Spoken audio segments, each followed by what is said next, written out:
У нас ежегодно перед началом пожароопасного периода создается временный пост в этом населенном пункте. Этот населенный пункт у нас подвержен угрозе распространения ландшафтных пожаров и отдаленный от ближайших подразделений пожарной охраны. Для этого мы создали в этом населенном пункте временный пост, и у нас существуют здесь добровольцы, которые на первоначальном этапе, конечно, сыграли свою роль. Они первые заметили начало распространения пожара и, подняв свое население, приступили к ликвидации именно травы. Ну, у нас произошло замыкание. То есть я пошел проверять опасные места, где у нас бывает замыкание. Подхожу, смотрю, идет дым.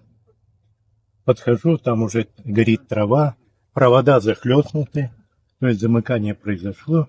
И очевиднее всего, что заискрило и загорелась трава под этими столбами. Попытался тушить, лопату, значит, взяли, люди еще подошли на этот дымок и начали тушить лопатами, но ветер дунул, снова горит. То есть бесполезно. Очень. Вызываем пожарную охрану, то есть нам не справиться. А огонь уже направился к жилью. То есть у нас один дом на горе пострадал. Мы прекрасно понимаем, что от первых действий добровольцев и населения многое зависит. И сегодня это действительно вы показали, да? И те навыки, которые вы отрабатываете не только с населением, да, вот мне фотографии показывали тоже, а и с детьми, да? Те навыки работы с пожарным оборудованием, они действительно дали свой результат, да?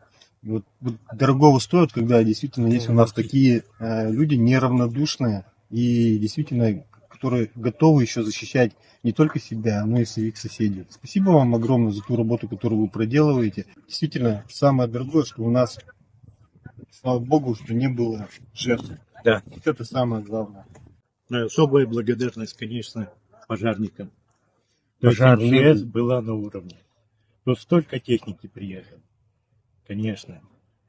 Очень такие у нас непростые климатические сегодня условия. Дорога у вас тоже. Ветра. Да. Бездорожье. Да. Молодцы.